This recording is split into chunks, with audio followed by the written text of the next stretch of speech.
అసలు జనాలు ఏమంటున్నారంటే సస్పెండ్ దేవుడెరుగు సీజ్ ద షిప్ అనే పదాన్ని వాడాడు కదా! అసలు ఆ షిప్ ఆగిందా అని అంటున్నారు సార్.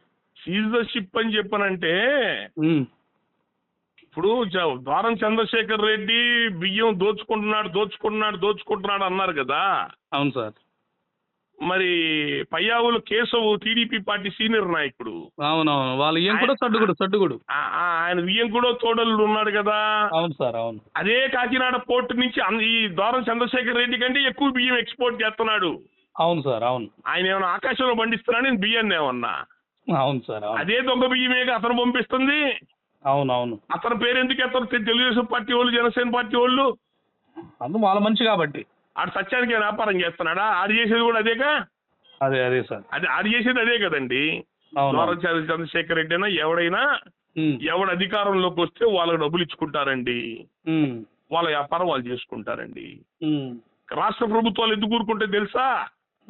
ఆ బియ్యాన్ని అలా పంపించేస్తున్నా ఎందుకు ఊరుకుంటారు తెలుసా?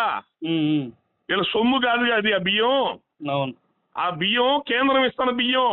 అవునవును. వీళ్ళ బియ్యం కావవి. అవును సార్. అవును. కేంద్రం ఉచితంగా ఇస్తున్న బియ్యం. అవును సార్. కేంద్రం ఉచితంగా ఇస్తున్న బియ్యాన్ని దొంగతనంగా వేరే దేశాలకు అమ్ముకుంటున్నారు వీళ్ళంతా. అమ్ముకుంటున్న దాంట్లో అందరికీ డబ్బులు వస్తున్నాయి.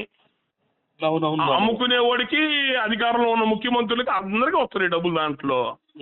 కేంద్రం ఇచ్చిన బియ్యం అమ్ముకుంటే మంది ఏమైంది? మన బియ్యం అయితే మనకు బాధగా ఉంటది. మన రాష్ట్ర బడ్జెట్ లోంచి వచ్చిన బియ్యం అయితే ఈ పాటికి యాక్షన్ తీసుకునే వాళ్ళు. మీకు అర్థమైందా? అర్థమైంది. అక్కడ కాకినాడ బియ్యం మీద ఎందుకు యాక్షన్ తీసుకోవట్లేదు అని అంటే, ఆ బియ్యం మన రాష్ట్ర ఖజానాలో డబ్బులతో ఉన్న బియ్యం కావు అవి. కేంద్రం ఇచ్చిన డబ్బులతో కొన్న బియ్యం. ఆ బియ్యాన్ని పేద ప్రజలకు ఇవ్వాల్సిన బియ్యం తీసుకెళ్లి వేరే దేశాలు అమ్ముకుంటున్నారు, వచ్చి డబ్బులు పంచుకుంటున్నారు అందరూ. అదే నేనేమంటే, చంద్రశేఖర్ రెడ్డి పేరు 1000 సార్లు వచ్చింది కదా. అవునవునవును. అంతకంటే పెద్ద ఎక్స్పోర్టర్ ఉన్న పయ్యావుల కేసు బంధువు పేరు ఎందుకు బయటికి రాదు? అవునవును. అంటే పిచ్చోళ్ళు, జనం పిచ్చోళ్ళం ఇక్కడ. అవును. ఈ రెండు పార్టీలకి, రెండు కులాలకి, కాపులు, బీసీఎస్సీ పేద కులాలు పిచ్చోళ్ళలా కనపడుతున్నాం వీళ్ళ కళ్ళకి.